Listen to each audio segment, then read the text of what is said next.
All right, let's do this together. The domain and range of rational functions. I'm going to call this video number 1 because I'm going to limit it to a single x on the bottom as opposed to there being some kind of x squared here, etc.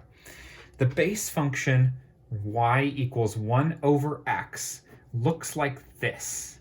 It's that kind that's broken into 2 chunks, and there's a vertical asymptote at x equals 0. It gets closer and closer to it, but it never touches it. And there's a horizontal asymptote at y equals 0.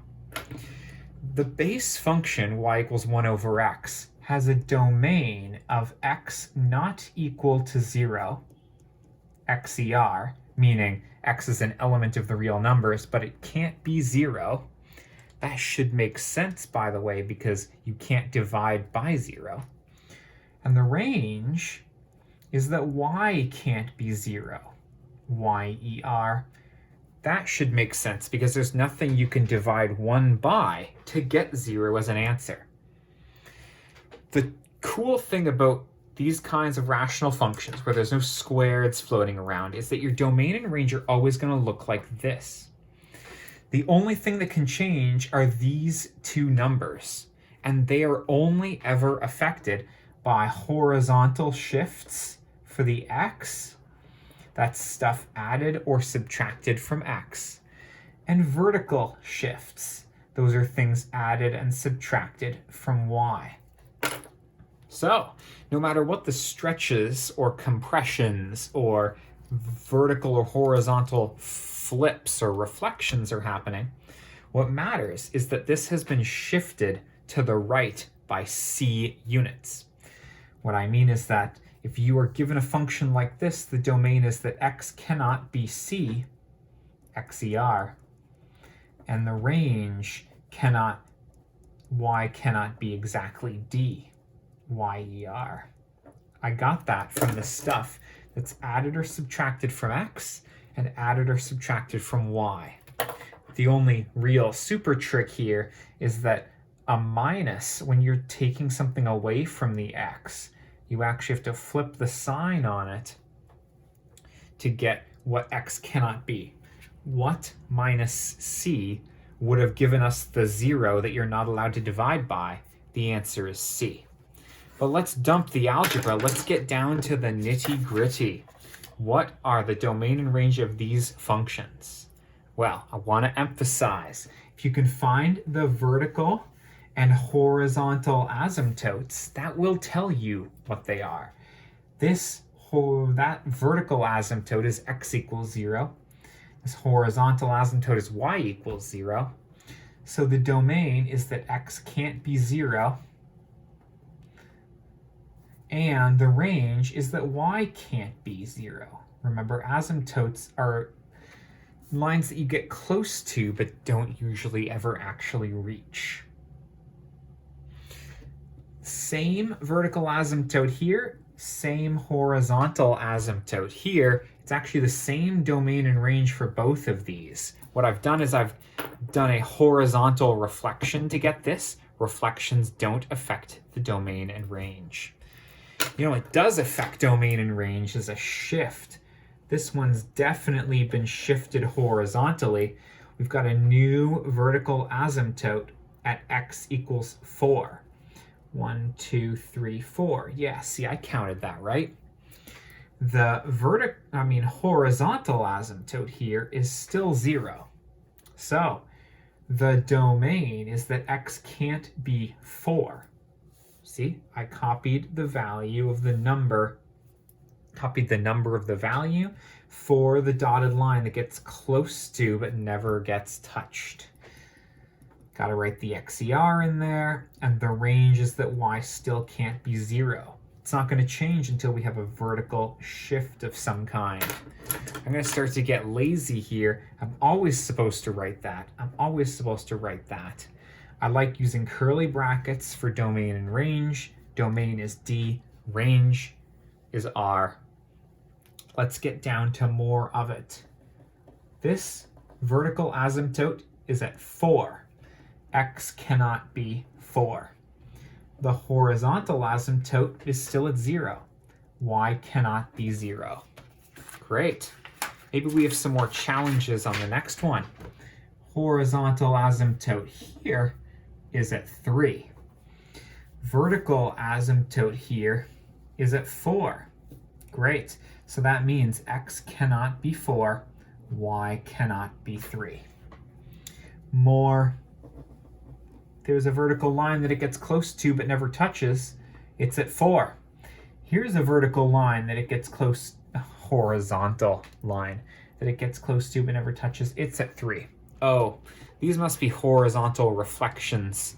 I mean, the horizontal reflection would have been done before it was shifted, but again, reflections don't affect it. It's the same domain and range for both. What do we have here?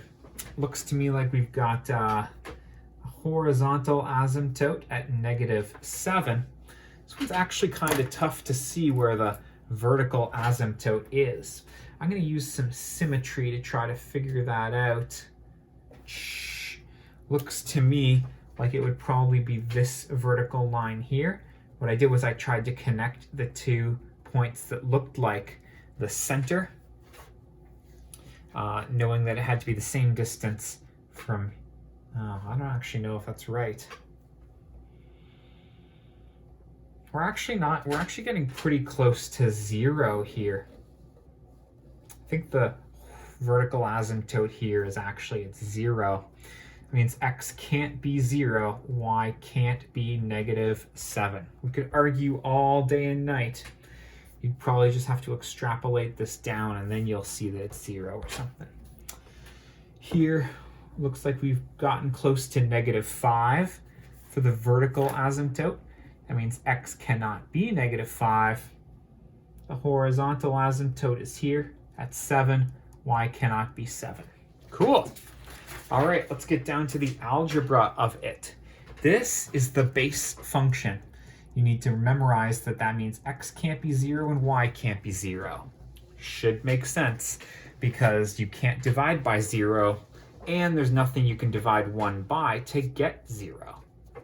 Anyways, if you do a reflection on that, whether or not it's counted as a vertical reflection or a horizontal reflection or ambiguously written in front of the fraction, these are all the exact same function. And reflections have not shifted the vertical asymptote to a new place, and they have not shifted the horizontal asymptote up or down. If you have a vertical and horizontal reflection, those cancel each other out. You end up with 1 over x.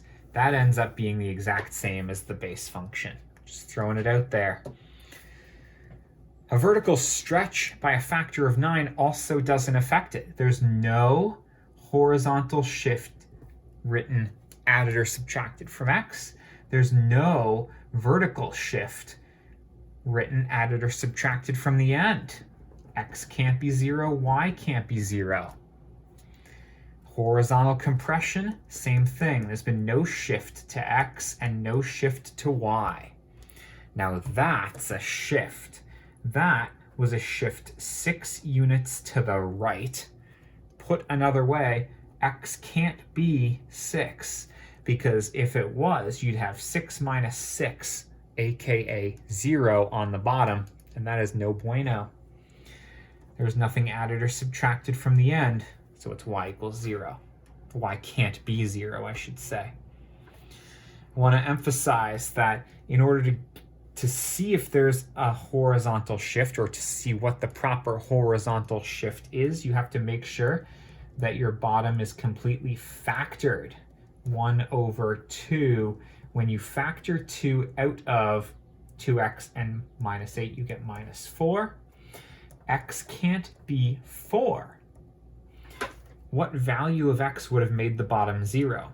Well, this would have had to have been 8. And what do you multiply 2 by to get 8? 4. See, it pops out there. Or you could just factor it and do it that way. Y can't be 0. There's nothing added or subtracted from the end. Now there's something added or subtracted from the end. Nothing added or subtracted from x. But you've moved up 1, so your vertical asymptote has moved up 1. Finally, we have both. X cannot be 11. You've shifted 11 to the right, aka what minus 11 would give you 0 on bottom. And you've shifted 1 up. Y can't be 1. See the shortcut that I have here? That 11 goes there. That 1 goes there. I'm actually preserving the sign here and flipping the sign there. Nothing added or subtracted from X. 2 added or subtracted from the end. Nothing added or subtracted from X. 12 subtracted from the end, so Y can't be negative 12. See, I preserved the sign. This one's a little trickier. It's one that your teacher's probably going to want you to show the factoring of. I'm going to rewrite this as negative X plus 17. Then I'm going to factor it. Pull the negative out, you get X minus 17. It's a shift 17 units to the right. X can't be positive 17. 17 minus what would have given you 0 on bottom? Y can't be negative 12. Nothing added or subtracted from X. 9 subtracted from the end. And lastly, I have a couple extra challenges here. These could have been written in a form like that one, but they're not. And unless you know polynomial long division or splitting fractions, whatever that thing's called, you're going to need another way to do it. I will tell you a shortcut. The horizontal asymptote is the ratio of the numbers in front of X. What that means is that Y cannot be 1/3 in this case. The vertical asymptote is going to come from the bottom. You can always do 3x plus 5, the bottom can't be 0, and then isolate it for yourself. 3x, if I move plus 5 to the other side, it becomes minus 5. Then I can divide both sides by 3 to get x can't be negative 5 over 3. That's the domain, and that's the range. Shall we do it again? Sure, but just be careful. I like putting my x term first. This is negative x plus 6. What that means is that I've got a horizontal asymptote of 9 over negative 1. That's negative 9. So my range is y cannot be negative 9. And my restriction on the domain is going to be negative x plus 6 can't be 0. If I move that 6 to the other side, negative x can't be negative 6. Cancel the negatives. X can't be 6. There's the restriction on the domain. There's the restriction on the range. Just threw those in at the end because I already had you on the hotline. And I know when that hotline bling, you should watch another video. Best of luck.